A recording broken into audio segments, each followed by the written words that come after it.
titled Exodus. May I present to you on the electric piano, Mr. JOEUNDERDUE.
Answers to subjects like why civilization, why Israel, why the church, and why the kingdom of God.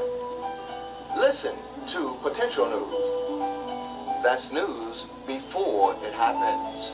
Iran, if they get the nuclear bomb, and if these other smaller nations get the nuclear bomb, and they're united with the federal joint Arab king of the South, all hell is going to break loose. The king of the South, if you read in Daniel 11, is going to press, and verse 40, is going to press against the king of the North. And the king of the North is going to come down like a whirlwind and take out all those nations down there. And as a result, World War III will continue. It's already begun in the Middle East. Do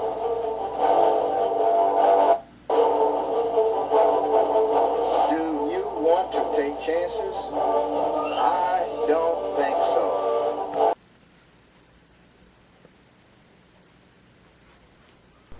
And the President of the United States is already saying, we are trying to prevent nations from using nuclear weapons.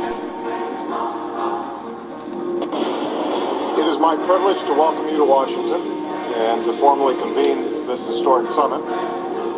We represent 47 nations from every region of the world, and I thank each of you for being here.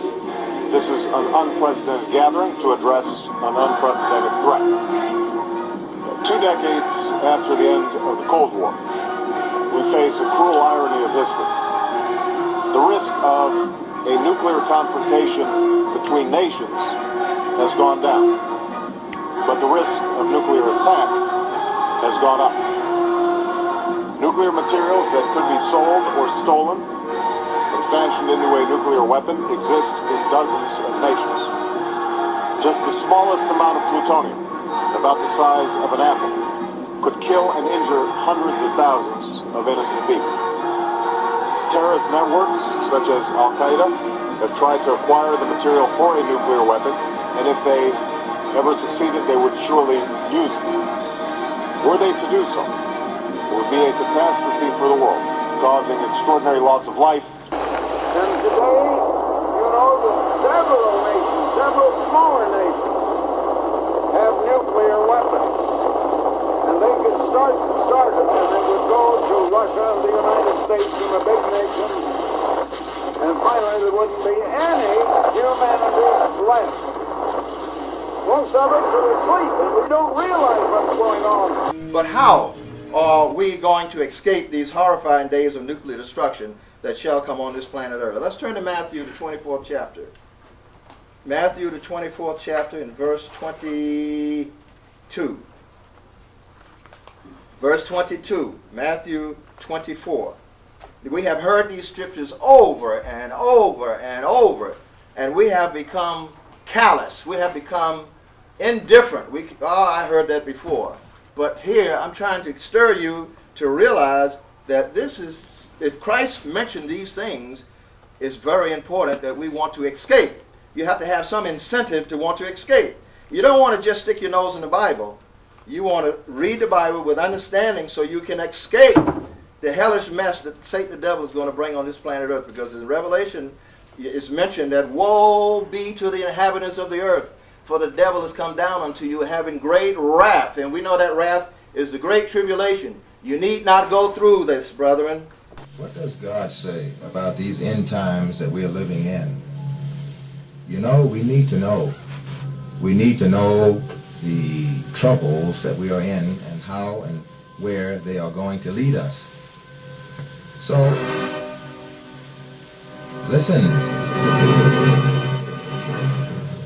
Thus saith the Lord God in the book of Revelation, Behold, I will come again.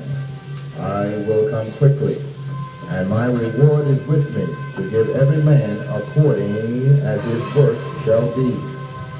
Blessed are they that do God's commandments, that they may have right to the tree of life, and may enter in through the gate into the holy city.